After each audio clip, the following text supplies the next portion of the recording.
So I'm back from Ghana, and the differences between our two countries and the danger that our country is in could not be more apparent. And this idea that Africans don't like black Americans or don't see us as a part of them, Ghana just sinks that shit like the Titanic. They're so open to us. They call us brother. They literally say welcome home. When I went to Elmina, the fact that I'm black American got me so much compassion. They family, yo. And I went all over Ghana. This wasn't just me being in one city coming to a conclusion. I went from Accra to Cape Coast to Elmina to Tamale up north to the city of Wa to Mole and back. When I tell you that there is no equivalent of the kind of political, combative, vitriolic dialogue that we're having in this country, it's just absent. I didn't realize how much I think about perhaps being involved in an active shooting until I went to a place where that was literally not a possibility. You see, most Americans don't know about the Global Peace Index. It is this database that tracks how violent and prone to crime a country is and how safe you actually are. And out of 163 countries, America ranks 132nd. Was Ghana rank? 55. Those are just numbers. But you don't really understand the difference between 132nd to 55th until you really do a vibe check. I mean, the only three African countries that rank above Ghana are Mauritius, Madagascar, and Botswana. And the only Western country that ranks below America is Israel. And every country that is an active war zone is pretty close to where we are. Like going there's no question that America's more advanced technologically when it comes to like how often your internet works and the sanitation of the water and how often they pick up trash and how well the roads are like paved, right? But Ghana is more advanced socially. There are pockets of different languages, different religions that in the American context you would think would be at war. No, sir.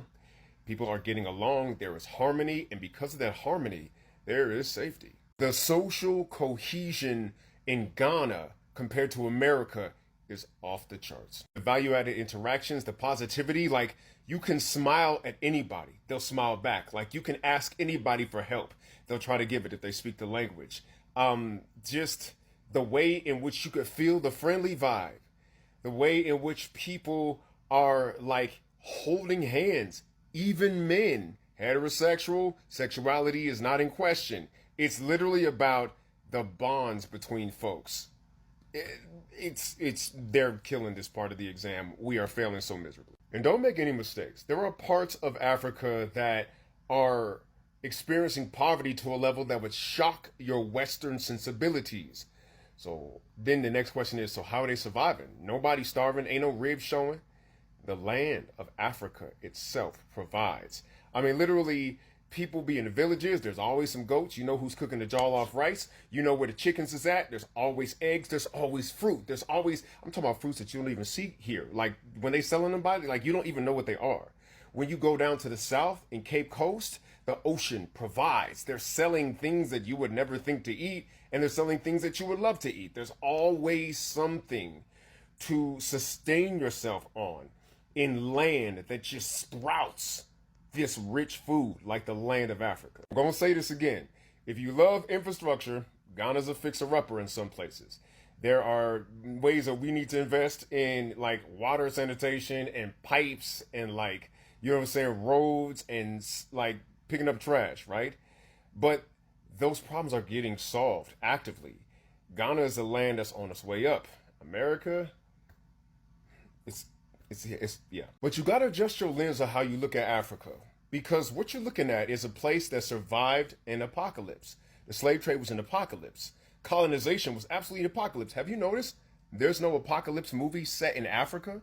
Because apocalypse movies are Westerners' greatest fear. What's going to happen if the bridges and the phones and the heating and the refrigeration don't work? Africa, shit get cut off, and then they figure it out, and then it get cut back on again. Like, they're calling us out on how we lose our peace when we have poverty. Having been to Ghana, it's clear to me now. Material wealth is not the path to peace or freedom. Freedom is literally in kindness. It's in connectivity. It's like the safety that people provide because they understand that everybody is in this together. When you look at the political situation, they all love their president, John Mahama. I haven't heard one bad thing about him. They say he's facing challenges, but generally, Ghanaians believe in their president.